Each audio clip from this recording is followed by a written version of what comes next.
The Tuckahoma stabilized as best she could, while still being pummeled with wave after wave.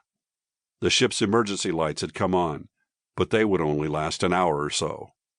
The captain called out each of the bridge crew by their job title to make sure they were all okay and to get the current status of the ship. When he got to the radar man, the RD showed a dazed but concerned look on his face. He then pointed towards the starboard windows and yelled, "Captain!" The commanding officer glanced over his shoulder and then spun his entire body towards the starboard bridge wing. Through the soaked windows on the bridge, he saw another gigantic wave, even larger than the one they had just barely survived, rapidly approaching. The captain stood stoically, grabbed the closest brass handle mounted on the bulkheads around the bridge, and muttered, "God help us all." Down in the berthing area, crew members were picking themselves up after being tossed out of their racks like an old Pop Goes the Weasel toy that had been wound too tightly.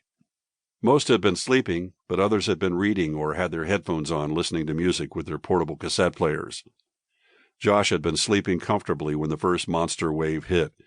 Even though the loud crash and sudden list of the ship startled him, his reflexes took over and he grabbed the side of his rack, holding on and preventing himself from being ejected out of the tight sleeping area. As the ship recovered and slowly righted itself, Josh and his shipmates began to scramble down, pull on their uniforms, and get to their assigned GQ stations. No one was quite sure what was going on, only that they had gone from a comfortable, somewhat peaceful sleep to total chaos in a matter of seconds. Because of the crew's training, the entire berthing area had cleared out in an almost impossibly quick span of time, with the exception of a few slightly injured crew members who were a bit slower than the rest. Josh's GQ assignment was located in the aft steering compartment, a small interior space located close to the berthing area, but still deep within the ship at the stern. This is where the ship's rudder could be manually controlled if the bridge lost steering controls. After quickly donning his uniform and stepping over a multitude of loose debris on the deck, Josh arrived at the hatch to aft steering and quickly undid the 6 latches on the metal door to the compartment and half stepped, half fell inside. Once in, he secured the hatch and hurriedly opened the metal box containing the sound-powered phones to set up communication with the bridge. As he unwound the cord to plug in the ship's internal phone system, the second enormous wave hit.